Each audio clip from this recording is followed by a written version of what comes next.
বাংলায় কথা বলায় বাংলাদেশি তকমা দিয়ে দিল্লি থেকে জোর করে বাংলাদেশে পাঠিয়ে দেওয়া হয়েছিল এক অন্তঃসত্ত্বা সহ আরও 5 জনকে। বাংলাদেশ সরকার এবার মান্যতা দিল তারা ভারতীয়।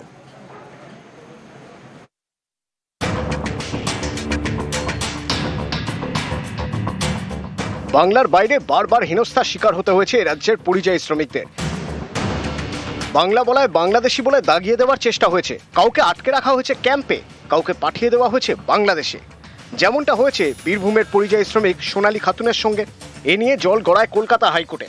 গত 26শে সেপ্টেম্বর কেন্দ্রীয় সরকারকে আদালত নির্দেশ দেয় বীরভূমের বাসিন্দা পরিযায়ী শ্রমিক অন্তঃসত্ত্বা সোনালী খাতুন সহ 6 জনকে ভারতে ফেরাতে হবে।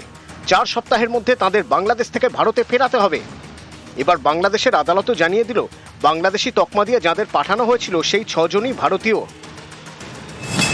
এ নিয়ে বাংলাদেশে ভারতীয় হাইকমিশনে চিঠি পাঠিয়েছে সে দেশের হাইকোর্ট। তাতে বলা হয়েছে 6 জন ভারতীয়কে অনুপ্রবেশকারী হিসেবে গ্রেপ্তার করা হয়েছে, তাদের দেশে ফেরানোর ব্যবস্থা করুক ভারত সরকার। সোনালী খাতুনরা এবার কবে বাড়ি ফেরেন সেই অপেক্ষায় তার পরিবার। এই 8 মাসের গর্ভবতী আছে, ওকে ওর জিম্মেদারিটা নিবে কে, ওর দায়িত্বটা কে নিবে? ও যে অমনি আছে, বাংলাদেশের পুলিশে বলছে কি এদিকে ভারতীয়রা, দিল্লির পুলিশ কি করে ছেড়ে এলো ওদেরকে, বিনা যাঁচ পড়তাল করে ওদেরকে রেখে চলে এলো। এখন যে গর্ভবতী, ওর কষ্টটা কে যে বলবে? কলকাতা হাইকোর্ট থেকে যুগান্তকারী রায় দিয়েছিল যে সেন্ট্রাল গভর্নমেন্ট যেন 4 সপ্তাহের মধ্যে যেন তাদেরকে ফিরিয়ে আনার ব্যবস্থা করে। অলরেডি তো 2 সপ্তাহ হয়ে গেছে, 2 সপ্তাহের মধ্যে আনতে বাধ্য। বাংলাদেশ কোর্ট থেকে উপরে বলে দিয়েছে ইন্ডিয়ান হাইকমিশনকে যারা ভারতীয়দের নিজের ব্যবস্থা করা হোক। বীরভূমের পাইকরের বাসিন্দা সোনালী খাতুন দিল্লির রোহিণীতে পরিযায়ী শ্রমিকের কাজ করতেন। যখন বাংলাদেশি সন্দেহে পুলিশ তাকে আটক করে তখন সোনালী অন্তঃসত্ত্বা। অভিযোগ, বাংলায় কথা বলায় গত 24শে জুন সোনালী সহ বীরভূমের 6 জনকে আটক করে দিল্লি পুলিশ। 26শে জুন অসম সীমান্ত দিয়ে তাদের বাংলাদেশে পাঠানো হয়। সোনালীদের ঘরে ফেরাতে আগেই কেন্দ্রকে সময় বেঁধে দিয়েছিল কলকাতা হাইকোর্ট। এবার 6 জনকে দেশে ফেরাতে বলে ভারতীয় হাইকমিশনকে চিঠি দিল বাংলাদেশের হাইকোর্ট। বীরভূম থেকে অক্ষয় ধীবর, নিউজ 18 বাংলা। কখনো বাংলাদেশি তকমা দিয়ে জোর করে বাংলাদেশে পাঠানো, কখনো এ রাজ্যের মানুষকেই এনআরসি নোটিশ অসমে। যেমন ধুবুলিয়ার সোনাডাঙ্গায় 2 জন, সঞ্জু শেখ, আরশাদ শেখ, এই 2 জনকে এনআরসি নোটিশ পাঠানো হলো। এনআরসি নোটিশ পেয়ে অবাক। 1 মাসের জন্য অসমে গিয়েছিলেন 15 বছর আগে, 1 মাসের মধ্যে ফিরেও এসেছিলেন, তারপরেও এনআরসি নোটিশ কেন? এই নিয়েই উঠছে প্রশ্ন। এ মাসের 3 তারিখে আমার কাছে একটা কাগজ আসে আসাম থেকে। সেটা পুরোটাই আসামি ভাষায় লেখা রয়েছে। এখানকার প্রতিনিধিদের দেখায়, তারা এটা বলল যে এটা এনআরসির কাগজ। এটা পুরোটাই ভুলভাবে এসেছে। আমার এখানে আমাদের এখানে সব ডকুমেন্টস, আমার বাপ দাদা 14 পুরুষ সবাই এখানেই বসবাস, এখানেই থাকি।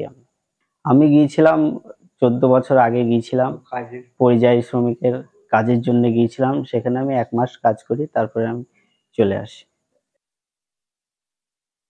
আমার হিসাবে তো আসামে তো জামিন হওয়া দরকার না। আমি তো আসামের লোক নাই, আমি তো পশ্চিমবঙ্গের লোক। আমার এখানে বাড়ি, এখানে আমার সবকিছু। আমার বাবা থেকে বাপ থেকে সবকিছু ডুবে গেছে নাই আমাদের। ঠিক বিশাল আত্ম মানে টেনশনে, মানে খাওয়া বন্ধ হয়ে গেছে আমার, মানে এত পরিস্থিতি। আমি কাজে যাই, মানে আমার টেনশন যে কি হবে। আসামে গিয়েছিলেন? হ্যাঁ, আসামে কাজে গিয়েছিলাম। কত বছর? তাও 16 বছর আগে। এতদিন পরে কি মনে হচ্ছে? এতদিন মনে হচ্ছে কি হবে যে মানে বিজেপি সরকার আছে মনে হয়, সেভাবে করেছে। এবার কলকাতার খবর। আজকে আবার ইডির হানা সুজিত বসুর ডেরায়, অর্থাৎ সুজিত বসুর বাড়ি, সুজিত বসুর লেকটাউনের মোড়ের কাছে রেস্তোরাঁ, সেখানে ইডির তল্লাশি। দক্ষিণ দমদম পুরসভার পুরনিয়োগ দুর্নীতিতে ইডির এই দ্বিতীয়বার হানা। এবং সল্টলেকের বিসি ব্লকে সুজিত বসুর অফিসেও ইডি, অফিসের কর্মী নিরাপত্তারক্ষীদের জিজ্ঞাসাবাদ। লেকটাউনের সুজিতের রেস্তোরাঁতেও ইডি। গোলাঘাটায় সুজিতের ছেলের ধাবাতেও হানা। দমকল মন্ত্রীর ছেলের ধাবায় অভিযান ইডির। এখনো পর্যন্ত সকাল থেকে গোলাঘাটায় এখনো পর্যন্ত তল্লাশি চালাচ্ছেন কেন্দ্রীয় এজেন্সির কর্তা ব্যক্তিরা। আর এদিকে চাপানুতোর শুরু হয়েছে। ইডি অভিযানকে রাজনৈতিক ষড়যন্ত্র বলে তোপ সুজিত বসুর। দুর্নীতির অভিযোগ তুলে পাল্টা তোপ পদ্ম শিবিরের। ইলেকশন যত এগিয়ে আসবে, ইডি, সিবিআই, ইনকাম ট্যাক্স, সমস্ত কিছু যা যা ওদের আছে আমাদের উপর আক্রমণ আসবে, এটা তার প্রতিফল। রেস্টুরেন্টে গিয়ে কি পাবে? যাক রেস্টুরেন্ট, আমরা কত বাধা দিই, কারণ আমরা বাধা দিতেও চাই না। উদ্দেশ্য প্রণোদিত ভাবে যে কাজটা হচ্ছে, এটা মানুষ কি ভালোভাবে নিচ্ছে? টার্গেট করা হোক, ওরা টার্গেট করবে, ওদের কাজ এটা করবে। যারা এসেছিলেন তারা বলছে কিছু পেয়েছে, আর কিছু পেলে তো কেউ কাউকে ছেড়ে দিত। মানুষকে তারা ফাঁদে ফেলতে চায়, আর আমাদের সম্বন্ধে মানুষ এখানকার জানে। নাহলে এতবার আমি ইলেক্টেড হই না, 10 বার ইলেক্টেড হয়েছি। যারা করছে করতে দিই, ফল তো নিশ্চয়ই আসবে। ইডির যে রেড হচ্ছে, যতদূর আমাদের কাছে খবর, তারা হচ্ছে মিউনিসিপ্যালিটি রিক্রুটমেন্ট স্ক্যাম নিয়ে কাজ করছে। আপনারা জানেন এই মিউনিসিপ্যালিটি রিক্রুটমেন্ট স্ক্যাম এসএসসির সাথে উঠে আসে, কোর্টের নির্দেশে ইডির হাতে সেটা যায়। কোর্ট বলেছে এটা তদন্ত করছে, ইডিকে দোষ দিয়ে কি হবে? ইডি তার কর্তব্য পালন করছে।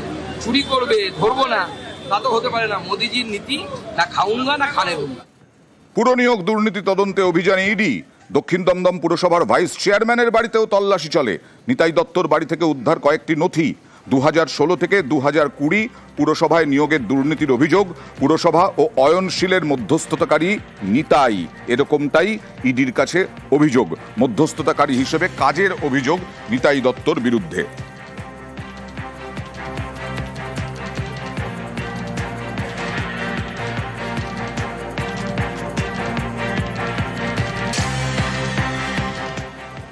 আর এই নিয়েও ইডির হানা নিয়ে আবার দরজা। এজেন্সি আসলে পরেই বোঝা যায় ভোট আসছে, তৃণমূলের বক্তব্য, আর তার পাল্টা শুভেন্দু অধিকারী। আবহাওয়াটা আবহাওয়া অফিস বলে, আর ভোট আসছে কিনা সেটা সেন্ট্রাল এজেন্সির গতিবিধি বলে। হঠাৎ ঘুম থেকে উঠে কয়েকটা তৃণমূলকে কিভাবে কালিমালিপ্ত করা যায়, ইলেকশন কমিশন থেকে নানা ধরনের বিজেপিকে কিভাবে সাহায্য করা যায় সেই ধরনের কাজকর্ম। তারপর দিল্লি থেকে দেখবেন অনেক নেতা মন্ত্রী সব ডেইলি প্যাসেঞ্জারি শুরু করে দেবে। ভোট আসছে, রাজনৈতিক প্রচারের হাতিয়ার হিসেবে সিবিআই ইডিকে ব্যবহার করে কিছু নেগেটিভ খবর করানো, এগুলো সব বিজেপির রাজনৈতিক ভোট স্ট্র্যাটেজির মধ্যে পড়ে। এগুলো বাড়ির দুজন শালিকাকে চাকরি দিয়েছে সুজিত বোস কামারহাটি মিউনিসিপ্যালিটিতে। বাপ বাপ কেউ ছাড়ে না, এর সঙ্গে ভোটের কোনো সম্পর্ক নেই। যারা করছে তারা বলতে পারবে। শিক্ষক শিক্ষাকর্মীর মতো মিউনিসিপ্যালিটির চাকরি, ফায়ার ব্রিগেডের চাকরি সব বিক্রি করেছে, সবাই জানে, দুনিয়ার সবাই জানে, A to Z সবাই জানে। আর শুভেন্দুর টার্গেটে ফিরহাদ হাকিম, রথিন ঘোষ। পুরনিয়োগে এরা জড়িত বলে অভিযোগ এবং দাবি বিরোধী দলনেতা শুভেন্দু অধিকারীর। পাল্টা তোপ শুভেন্দু অধিকারীকে কুণাল ঘোষের।